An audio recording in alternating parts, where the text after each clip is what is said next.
these dots over here, as you can see.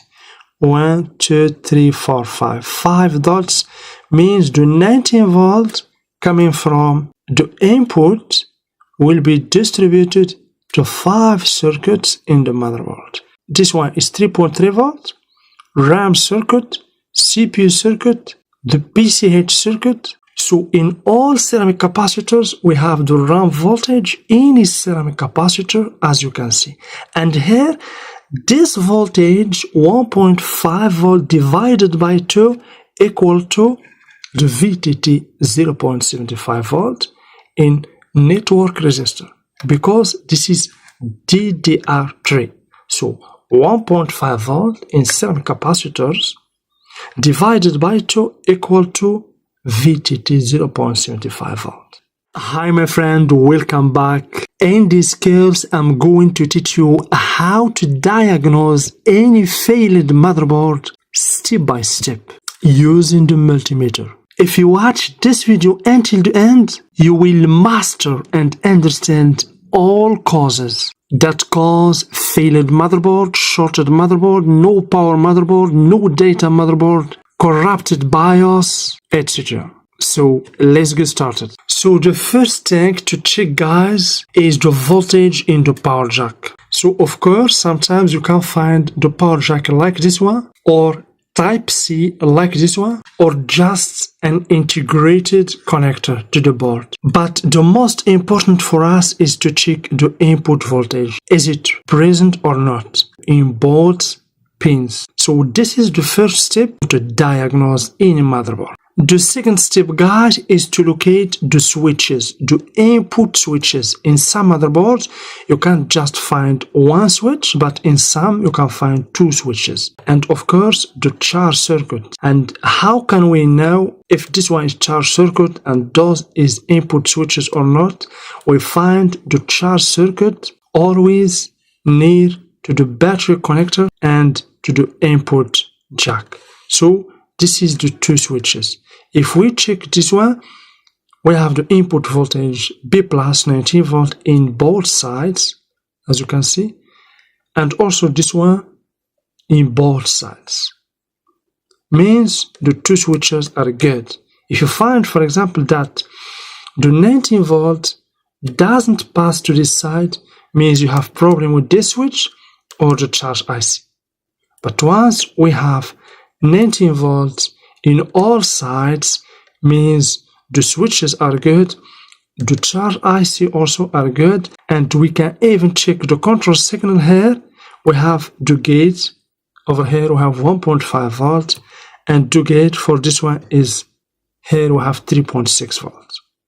Okay, so the 2 switches are good, the charge circuit are good. So the step number 3, guys, is to locate the current sense resistor. This one.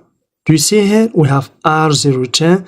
Sometimes you can find R020. This is the most important component in the input circuit for any motherboard, because this resistor is the bridge between the input and all other circuits in the motherboard.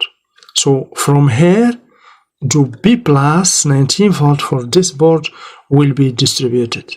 And if you pay attention, you will see here these dots over here, as you can see.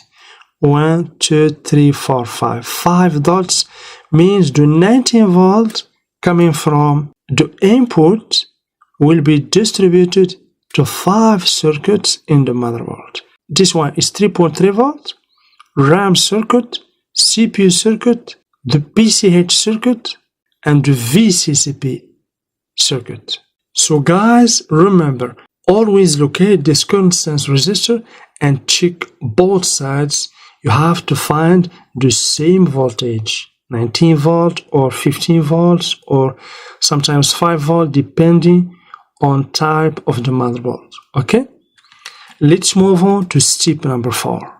The step number 4, my friend, is to locate the BIOS, the basic input-output system chip, and locate the pin number 8.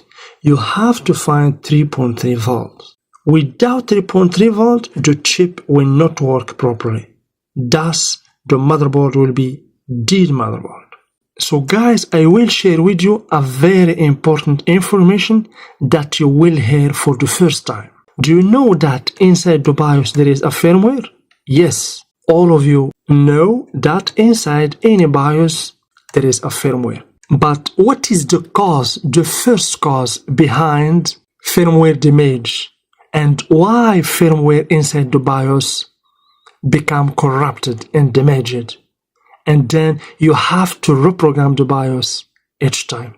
The first cause, guys, that you will hear for the first time is using a bad Windows or bad operating systems. So the next step to check when diagnosing a motherboard is the power switch or on-off button. So please pay attention. For the power switch, you have to find 3.3 volts in 2 pins here in this side and in this side also, as you can see. And of course, this side holds the ground. So the power switch is good. As you can see, we can even check. Here we have 3.3 volts.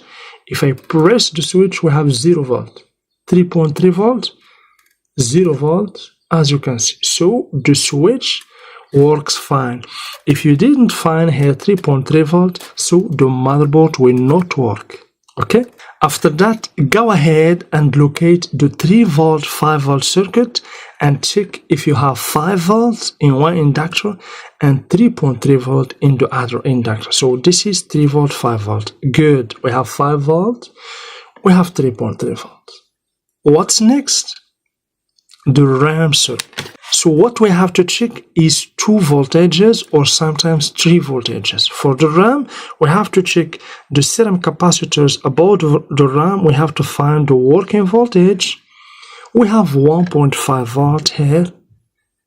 Any ceramic capacitor, you will find 1.5 volt in one side and the ground in the other side, because this is DDR3. And in this network resistor, you have to find the half or VTT, as you can see, 0.75. Okay, the half of 1.5 volt divided by 2 equal to 0.75.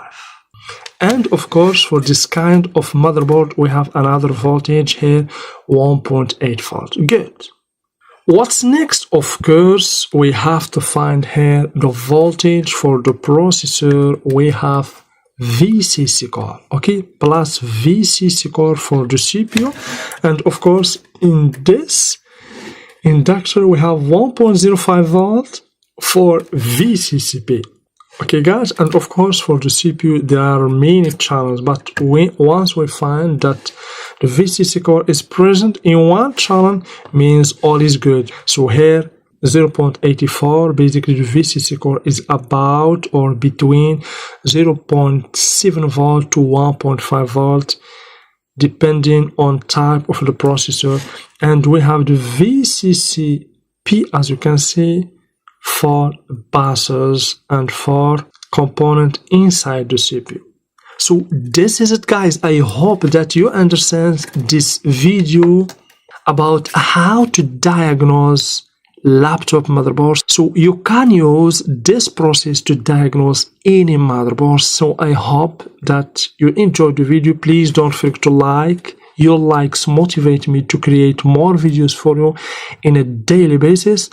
Share, subscribe, and hit the bell icon to be notified for any upcoming video. And for anyone who wants to accelerate learning, you can join me in my Patreon page. Check my website. You are very welcome. Thank you very much and see you in the next video.